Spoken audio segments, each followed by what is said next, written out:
नमस्कार साथियों, आज एक बहुत ही महत्वपूर्ण टॉपिक को लेकर फिर से मैं आप लोगों के सामने उपस्थित हूँ। साथियों, आज का मेरा टॉपिक उत्तराखंड के अंदर स्वास्थ्य विभाग में बहुत सारे पदों पर वैकेंसी निकलने वाली है, कुछ आउटसोर्सिंग के माध्यम से और कुछ परमानेंट। जैसा कि आप सभी जानते हैं, हमारे स्वास्थ्य मंत्री डॉक्टर धन सिंह रावत लगातार जब से स्वास्थ्य मंत्री बने लगातार जो है स्वास्थ्य विभाग में बहुत बड़े लेवल पर जो है भर्तियाँ कर रहे हैं। डॉक्टरों की भर्ती, टेक्नीशियनों की भर्ती, नर्सिंग अधिकारियों की भर्ती, लगातार जो है भर्तियां चल रही है। पहले अगर मैं बात करूं, डॉक्टर्स की लगातार भर्तियां हुई, उसके बाद नर्सिंग अधिकारियों के 1564 पदों पर भर्ती हुई, उसके बाद फिर 1455 पदों पर जो है भर्ती हुई और डॉक्यूमेंट वेरिफिकेशन इसमें पूरा कर लिया गया है, सिलेक्शन लिस्ट आनी बाकी है। इसके बाद 480 पदों पर फिर से वैकेंसी का जो है प्रस्ताव ले आए हैं कैबिनेट में, और उसके बाद फिर 800 पदों के लिए फिर से बात चलने लगी है। इसी तरीके से साथियों, बहुत बड़े लेवल पर वार्ड बॉय की एक भर्ती निकलने वाली है। लगभग 1000 के करीब पद हैं। इन पर जो है वार्ड बॉय की भर्ती निकलने वाली है उत्तराखंड के समस्त हॉस्पिटल्स में, चाहे वो मेडिकल कॉलेज है, चाहे वो CSC PSC डिस्ट्रिक्ट हॉस्पिटल हैं। इन सभी में वार्ड बॉय की भर्ती आने वाली है। तो जितने भी लोग GDA का काम कर रहे हैं, वार्ड बॉय का काम कर रहे हैं प्राइवेट हॉस्पिटल्स में, उनके लिए बहुत बड़ी खुशखबरी है कि उनके लिए सरकारी महकमे में अभी तो ये आउटसोर्स आई है और मुझे लगता है इन्हीं को बाद में जो है नियमित कर सकते हैं। मोस्टली जो GDA स्टाफ होता है वो इसी तरीके से परमानेंट होता है, और हो सकता है यहाँ पर भी इसी तरीके से, अगर भविष्य में इस तरीके से नहीं भी होता है, परमानेंट वैकेंसी भी आती है, तो इनको कहीं ना कहीं प्राथमिकता दी जाती है। तो ये बहुत बड़ी गुड न्यूज़ है उन लोगों के लिए जो GDA का काम कर रहे हैं, वार्ड बॉय का काम कर रहे हैं, प्राइवेट हॉस्पिटलों में कर रहे हैं। उनको अप्लाई करना चाहिए। जो भी अभी वैकेंसी आने वाली है आउटसोर्स के माध्यम से भी रखे जाएंगे, लेकिन धीरे धीरे देखिए साथियों, किसी भी चीज़ के लिए एक तय सीमा होती है, वो समय लगता ही है। और धीरे धीरे अगर आप सरकारी महकमे में जाते हैं, आउटसोर्सिंग के माध्यम से ही हो भले ही, लेकिन धीरे धीरे क्या होता है, वहाँ पर आपके नियमित होने के चांस बहुत ज़्यादा होते हैं। चाहे वो हाउस कीपिंग है, चाहे वो वार्ड बॉय हैं, जितने भी लोग कर रहे हैं, इससे पहले बाकी भी जो लोग कर रहे थे उनकी जो सेवाएं हैं समाप्त होती है, तो फिर उनकी सेवाएं बढ़ा दी जाती है।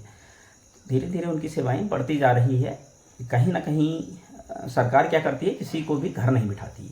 सरकार क्या करती है, उनको धीरे धीरे आगे को उनका कार्यकाल बढ़ाती रहती है। तो ये एक बहुत बड़ा प्लस पॉइंट है, और होना भी यही चाहिए कि किसी को बेरोजगार ना किया जाए।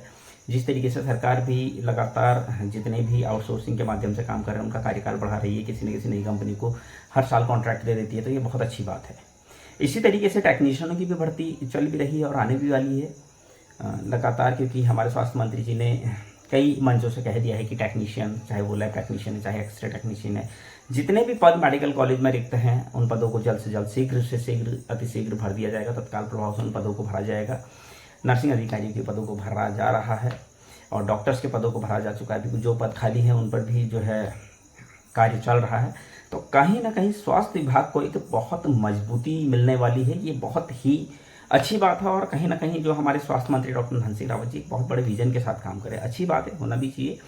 और मैं तो यही कहूँगा कि जिस तरीके से हमारे स्वास्थ्य मंत्री डॉक्टर धन सिंह रावत जी काम कर रहे हैं, उसी तरीके से सरकार के बाकी मंत्रियों को भी उनसे सीख लेनी चाहिए, और उनको देखते हुए अपने अपने विभागों में जो है इसी तरीके से जो है भर्तियां निकालनी चाहिए, जिस तरीके से हमारे स्वास्थ्य मंत्री डॉक्टर धन सिंह रावत जी निकाल रहे हैं। लगातार वो जो है स्वास्थ्य विभाग को मजबूत करने पर लगे हुए हैं। कभी CHO की भर्ती निकाल रहे हैं, कभी जो है डॉक्टर्स की, कभी नर्सिंग अधिकारियों की, या फिर फार्मासिस्ट की। आउटसोर्सिंग के बहुत सारे लोगों को रखा जा रहा है, NHM के थ्रू रखा जा रहा है, आउटसोर्सिंग के थ्रू रखा जा रहा है। तो कहीं ना कहीं ये उत्तराखंड के बेरोजगारों के लिए बहुत अच्छा गोल्डन चांस है, और हमें अपडेट भी रहना चाहिए कि हाँ, कहाँ कहाँ पर भर्ती आ रही है, क्या क्या भर्ती आ रही है। इसके लिए हमें लगातार, चाहे मेडिकल कॉलेज है, स्वास्थ्य विभाग है, कोई ना कोई वहाँ, चाहे CMO कार्यालय है, वहाँ से पता करते रहना चाहिए, ताकि जो भी अपडेट है हमको मिलता रहे, जितनी भी जो अपडेट्स आती है वो हमको मिले, और हम रोज़गार के लिए इधर उधर ना भटकें, हमें कहीं ना कहीं वो रोज़गार मिल जाए।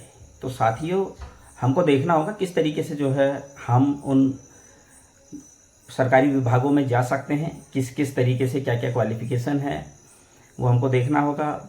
तो इसके लिए हम लोगों को बहुत ज़्यादा एक तो जागरूक रहने की ज़रूरत है, अपडेट रहना बहुत ज़रूरी है। हमें देखना चाहिए कहाँ कहाँ पर वैकेंसी आ रही है, एक दूसरे के साथ कम्युनिकेशन में रहना चाहिए। और जिसके पास भी ऐसी कोई इन्फॉर्मेशन आती है उसको शेयर ज़रूर करना चाहिए। ये बात मैं इसलिए कह रहा हूँ साथियों, क्योंकि हम क्या करते हैं, अरे मेरा पड़ोसी लग जाएगा, मेरा ये लग जाएगा, जेलसी जो होती है ना, उससे क्या हो रहा है हमें घाटा। बाहरी राज्य के लोग आ रहे हैं और वो उन नौकरियों को हासिल कर रहे हैं। हमें सबसे बड़ा नुकसान ये हो रहा है कि हमारे राज्य में बाहरी राज्य के लोग आ रहे हैं, वो इन नौकरियों को हासिल कर रहे हैं, लेकिन हम अपने जानने वाले को उन नौकरियों के बारे में जानकारी नहीं दे रहे। तो मेरा मानना है हमें उत्तराखंड के मूल निवासियों को जागरूक करना चाहिए, उन लोगों को बताना चाहिए, छोटी सी भी नौकरी है ना, तो हमें अपने जो अपना भाई है, मूल निवासी है उत्तराखंड का, उसको इसकी जानकारी देनी चाहिए, उसको बताना चाहिए कि इस तरीके से वैकेंसी आई है और आप यहाँ पर जो है अप्लाई करो। उनको मोटिवेट करना चाहिए। यहाँ से लगातार पलायन हो रहा है, वजह हम खुद जानते हैं। हम कह रहे हैं रोज़गार नहीं है। अब जब रोज़गार आ रहा है तो हमें कोशिश करनी चाहिए कि हमारे भाई लोग लगे। और साथियों एक बात फिर से मैं कहूँगा, स्वास्थ्य विभाग के अंदर जो चाहे वो मेडिकल कॉलेज है चाहे स्वास्थ्य विभाग है, इनमें जो नर्सिंग अधिकारियों की भर्ती हुई है, इसमें बाहरी राज्य के जो कैंडिडेट आए हैं, आपको और मुझे काम करना है, इन लोगों को किसी भी तरीके से इस भर्ती प्रक्रिया से बाहर करना है। चाहे उन्होंने नौकरी हासिल कर ली है, ज्वाइनिंग कर लिया है या फिर करने वाले हैं। फिरोज खान जो व्यक्ति है जो पकड़ा गया है, उसको आधार बनाकर हमें कोर्ट जाना चाहिए। हमें कोर्ट जाकर एसआईटी जांच की मांग करनी चाहिए। ये बहुत ज़रूरी है।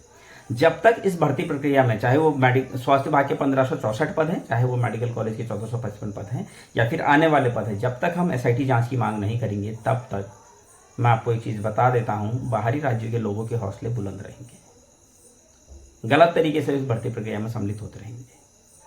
आपको और मुझे मिलकर सिर्फ और सिर्फ एक काम करना है, एसआईटी जांच की मांग करनी है। जो लोग, बहुत सारे लोग कह रहे थे कि हम ये कर देंगे, वो कर देंगे, ऐसा कर देंगे, वैसा कर देंगे, पब्लिक ऐसा काम कर रहा है, वैसा काम कर रहा है। अब मैं उन लोगों से बस इतना कहना चाहता हूँ, अगर सही मायने में आप लोग जूनियर्स के बारे में सोच रहे हैं, जूनियर्स के हितों के बारे में सोच रहे हैं, तो फिरोज खान को आधार बनाइए और कोर्ट चले जाइए, एसआईटी जांच की मांग कर दीजिए। दूध का दूध, पानी का पानी हो जाएगा। फर्जी लोग सब बाहर, बहुत बड़े लेवल पर जूनियर्स का भला हो जाएगा। अगर आप सही मायने में जूनियरों के हकदार हैं, जूनियरों के हक की लड़ाई लड़ रहे हैं और नहीं लड़ रहे हैं, तो फिर तो मैं आपसे कुछ नहीं कहूँगा। लेकिन सही मायने में अगर आप जूनियरों की हक की लड़ाई लड़ रहे हैं, तो मैं आपसे सिर्फ और सिर्फ एक बात कहना चाहता हूँ, एक निवेदन करना चाहता हूँ। आप लोग फिरोज खान और जो दूसरा व्यक्ति है, जो 2 लोग पकड़े गए हैं, जिनके ऊपर दोष सिद्ध हो गया कि ये फर्जी तरीके से इस भर्ती प्रक्रिया में सम्मिलित हुए थे, उन दोनों को आधार बनाइए और उन दोनों के आधार पर नैनीताल, माननीय उच्च न्यायालय नैनीताल जाकर एक पिटीशन फाइल कीजिए और एसआईटी जांच की मांग कर दीजिए।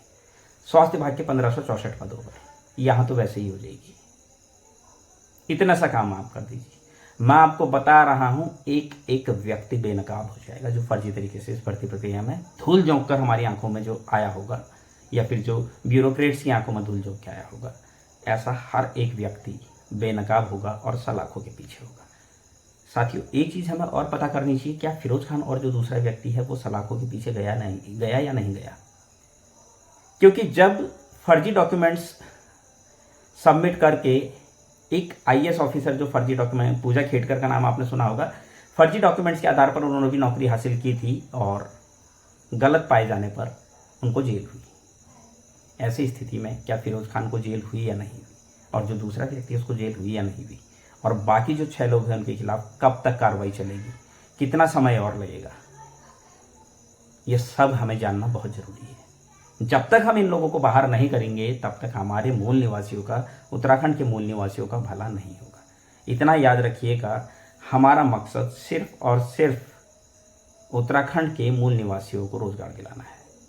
साथियों उम्मीद करता हूँ आपको आज की जानकारी पसंद आई होगी। आगे भी मैं इसी तरह की जानकारी आप लोगों के लिए लेकर आता रहूँगा। तब तक के लिए धन्यवाद।